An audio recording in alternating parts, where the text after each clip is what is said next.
Hi guys, so this is the next video in the chapter 3 series. So today we'll look into the consumer protection. So with the current technology and with increase in the variety of products and increase in the competition, there are higher chances for a business to involve in malpractices. So someone should monitor them and also prevent them from involving in malpractices. So that's where government comes in. Government will implement necessary laws and regulation in order to protect the consumer rights. So consumer is someone who acquires the goods and services for direct use or for ownership, where the main purpose is not for resale or to use the items they bought into any productions. So their ultimate goal is for consumption. In 1962, former American President John F. Kennedy presented a speech to the US Congress in which he introduced four basic consumer rights. So they are right to safety, right to be informed, right to choose, and right to be heard. So later, Consumer International introduced additional four rights. They are the right to fulfill basic needs, the right to receive compensation, right to consumer education, and right to live in a healthy environment. So these are the 8 rights that are internationally accepted for consumer rights. Let's look into them in briefly. Right to safety.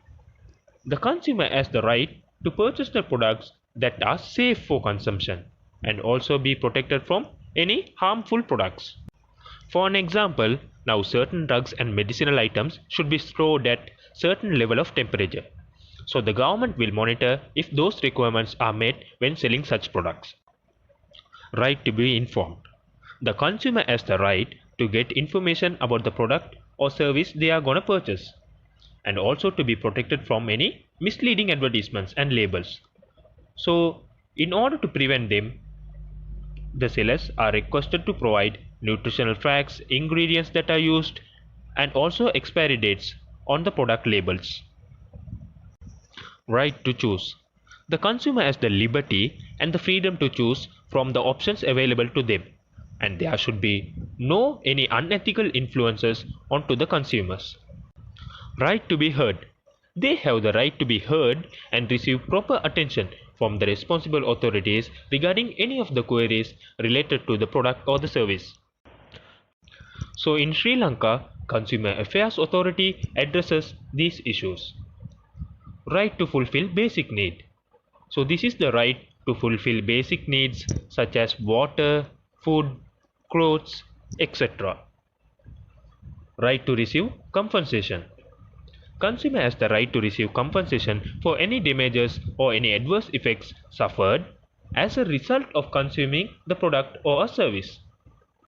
So examples for incidents that could result in compensation for the consumers are when the seller sells expired products, or selling duplicate products by concealing the truth, and also providing unsatisfactory services will result in compensation to the consumers. Right to consumer education. So the consumers have the right to acquire necessary knowledge and skills in order to make effective choice between the products or services available to them. So necessary information should be provided by the seller in order to the consumer to get educated about the product or the services that they sell. Right to live in a healthy environment. So the consumers have the right to live in a suitable environment where health and safety is maintained. So activities like banning of chemical factories and quarries near residential areas would create a healthy environment. So that's it with this video guys. Please do like and share to learn and let others learn. Thank you.